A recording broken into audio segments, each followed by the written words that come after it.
Adjouvi, bon courage à toi. On te suit aussi. Donc, on verra bien. On va aller au Bénin pour revenir au Togo. J'ai attendu d'avoir suffisamment de gens en ligne pour parler du Bénin. On va aller au Bénin. Il y a eu l'investiture le dimanche dernier au Bénin. Nous avons tous suivi l'investiture du nouveau président Romuald Mboueke Wadani. Et c'est quelque chose que tout le monde a apprécié. Donc, Talon, le président Talon, après ses 10 ans, a finalement quitté le pouvoir. Et depuis une semaine, on n'a pas appris que le président Talon est décédé ou il est mort parce qu'il a quitté le pouvoir. Au contraire, il est tranquille, il refait sa vie, il est retourné comme citoyen ordinaire. Mais ce n'est pas de ça que je veux parler. Ce dont je veux parler, c'est un détail dans la prestation de serment qui doit attirer notre attention, nous les Togolais. Parce que nous les Togolais, on ne prend pas suffisamment au sérieux un certain nombre d'indices que nous voyons. Lors de la prestation de serment de Wadani, c'est Ménia Singbe qui a représenté le Togo. On va voir la vidéo. De féliciter le président de la République, M. Jean-François, M. Meyer-Guilé Esso Singbe. J'invite également son Excellence, Madame Eleonore, de féliciter le président de la République, M. Jean-François, M. Meyer-Guilé Esso Singbe. J'invite également son Excellence, Madame. Alors, je voulais poser quelques questions à partir de cette image-là. Ménia Singbe, à ce que je sache, c'est un député maire. Il est député et maire de Amoblo. Sur le plan protocolaire, dans les institutions au Togo, je ne sais pas quel est son rang au niveau du protocole d'État pour qu'il soit la personne désignée pour aller représenter le Togo à cette cérémonie. Je sais qu'il n'était pas le seul.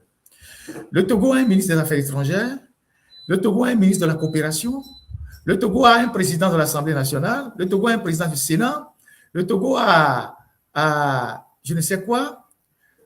Et tous ces gens-là, on n'a choisi personne et c'est Ménia Singbe qu'on choisit pour aller représenter le Togo à la prestation de serment de Wadani. Alors, les Togolais ont vu, tout le monde voit ça au premier degré, mais personne n'analyse ça au fond. Vous savez, les Nyasingbe, ils ont pris le pouvoir pour longtemps. Hein. Quoi qu'il arrive, ils ne veulent pas lâcher le pouvoir. Et ça, vous devez le savoir.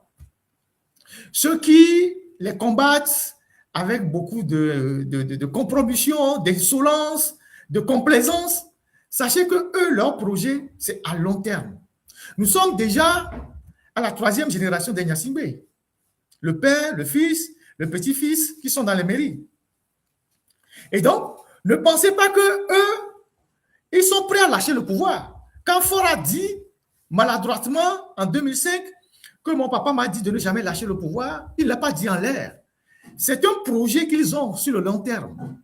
Donc, ce que vous voyez là, ce n'est pas seulement une simple image que vous voyez. Ce n'est pas seulement une simple image que vous voyez, une simple vidéo que vous voyez. C'est des choses qui sont organisées. Le président de la République. C'est une mise en orbite. Donc, cela devait attirer votre attention sur ce qui est en train de se passer dans notre pays. Et que beaucoup de gens ne voient pas. Quand Faure a pris le pouvoir en 2005, il y a les gens qui appelaient au fort vie, fort vie. Et beaucoup l'ont minimisé. En grande partie, la classe politique. Il y a des gens qui ont fait des compromis avec lui, ça s'est terminé par des compromissions. Il y a des gens qui sont allés vers lui pour dire non, on va partager le pouvoir, on va faire ci. Ça fait 21 ans qu'il est là. Quelqu'un qui tient le pouvoir pendant 21 ans, ça veut dire qu'il a un dispositif assez solide. Tant qu'eux, ils auront l'argent, et ils ont tout l'argent du pays, tant qu'ils auront ce cercle de militaires qui leur sont favorables, qui vont tenir le pays en joue. Ils sont convaincus de garder le pouvoir pour longtemps. Donc, vous devez vous réveiller de votre sommeil. Vous devez vous réveiller de votre sommeil et comprendre que ce qui est en train de se passer là, ce n'est pas seulement un détail, mais c'est quelque chose de sérieux. Donc, vous tous qui m'écoutez ici, vous comprenez ce que je veux dire. Donc, pour vous dire que la lutte contre ce régime, cette famille, nécessite beaucoup de rigueur et beaucoup d'intégrité. Et non de la complaisance des petites histoires, on va faire... Non. Beaucoup de rigueur.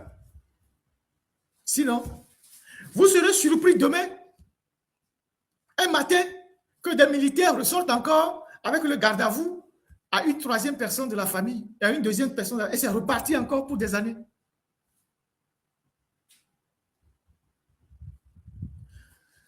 C'est l'interprétation que je veux faire de cette vidéo, qui est passée peut-être inaperçue. Beaucoup l'ont vu, beaucoup n'ont pas compris ce que c'est, mais il faut l'analyser pour comprendre ce qui est en train de se passer. Maintenant, au-delà de ça, je veux passer un message au président béninois. Et je souhaite que cette partie soit enregistrée pour nos frères béninois. Le président Talon était un chef d'État assez particulier. Je pourrais dire que c'était un personnage un peu clivant. Il avait des problèmes personnels avec ses collègues. Et il était devenu l'ennemi juré de certains présidents de la région. Et certains qui ont comploté le 7 décembre de l'année dernière pour pouvoir le dégager. Malheureusement, ça n'a pas marché. Il a survécu à cette tentative de coup d'État. Et je vous avais dit que Talon, il est avec sa personnalité, son caractère. Ça ne veut pas dire que son successeur fera pareil.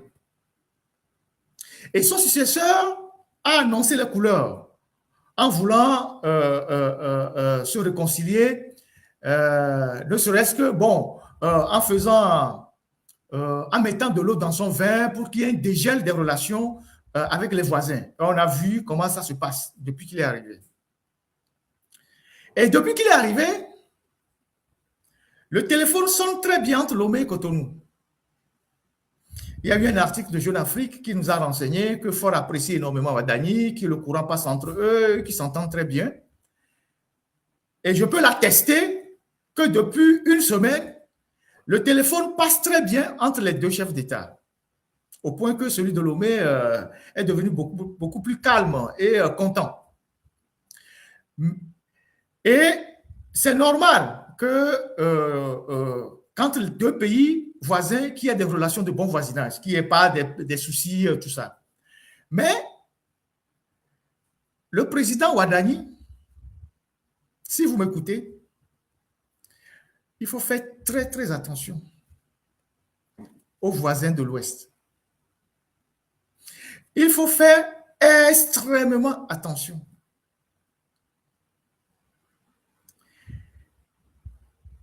Il faut revoir ton enthousiasme. Vous n'avez aucune idée réelle de qui est ce voisin de l'Ouest, qui vous apprécie, qui va vous couvrir d'éloges, qui va vous dire non, tout ça. Vous n'avez aucune idée. Le Togo et ses dirigeants, c'est un pays très profond. C'est un pays très sombre, dans les coups foireux. C'est un pays spécialiste dans les coups foireux. Donc, il faut calmer ton ardeur, ton enthousiasme. Il faut maintenir les relations de bon voisinage avec le Togo. C'est normal parce que les deux pays ont des intérêts communs. Mais ton interlocuteur là, il faut s'en méfier. 99% de vigilance, 1% de confiance. 99% de méfiance, 1% de vigilance. Sinon, tu seras surpris un matin. Ne pensez pas que ce qu'ils ont fait le 7 décembre de l'année dernière, ils ont renoncé à ça. Les gens qui veulent voir dans votre pays, diriger votre pays, ce n'est pas vous. Hein. Ce n'est pas vous. Les gens qui veulent voir à la tête de votre pays, ce n'est pas vous. C'est les gens qui sont proches, un peu plus d'eux. Donc, faites très attention. Il y a des choses que je ne peux pas dire ici dans un live, mais faites très attention. Bazoum avait des relations fluides avec le voisin de l'Ouest. De très bonnes relations. Des relations très fluides. Mais le jour où Bazoum a été descendu, le voisin de l'Ouest est le premier qui allait voir les militaires qui étaient là-bas. Et c'est lui le premier à recevoir les militaires là à Lomé. Et aujourd'hui, Bazoum est toujours en détention. Ça fait 2 ans, 10 mois. Donc,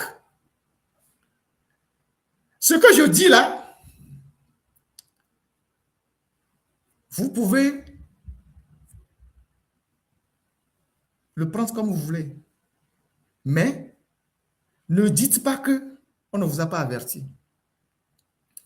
Je ne dis pas qu'il faut faire comme le président Talon. Hein. Je dis qu'il faut maintenir les relations de bon voisinage avec l'Ouest, le voisin de l'Ouest. C'est normal. Mais dormez comme un crocodile qui a les yeux ouverts. Vous n'avez aucune idée de qui vous avez affaire. Vous serez surpris un matin. Et ça, je le dis pour tous les Béninois. Parlez à votre président.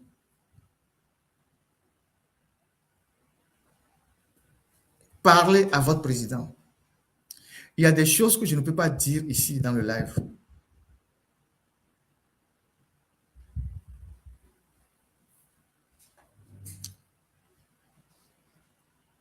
Voilà tout ce que j'ai voulu dire pour nos frères du Bénin.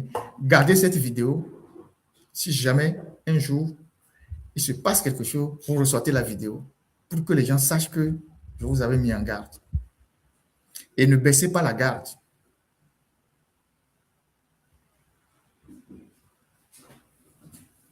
Il y a des gens qui s'approchent plus de vous pour vous poignarder.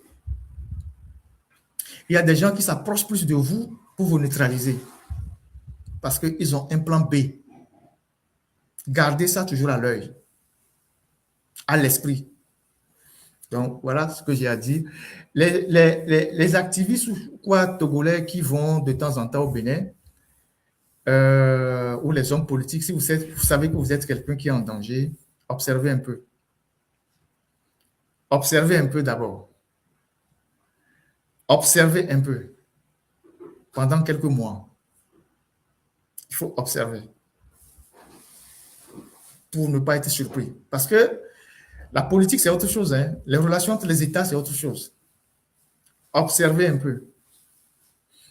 Voilà. Bon, on quitte le Bénin.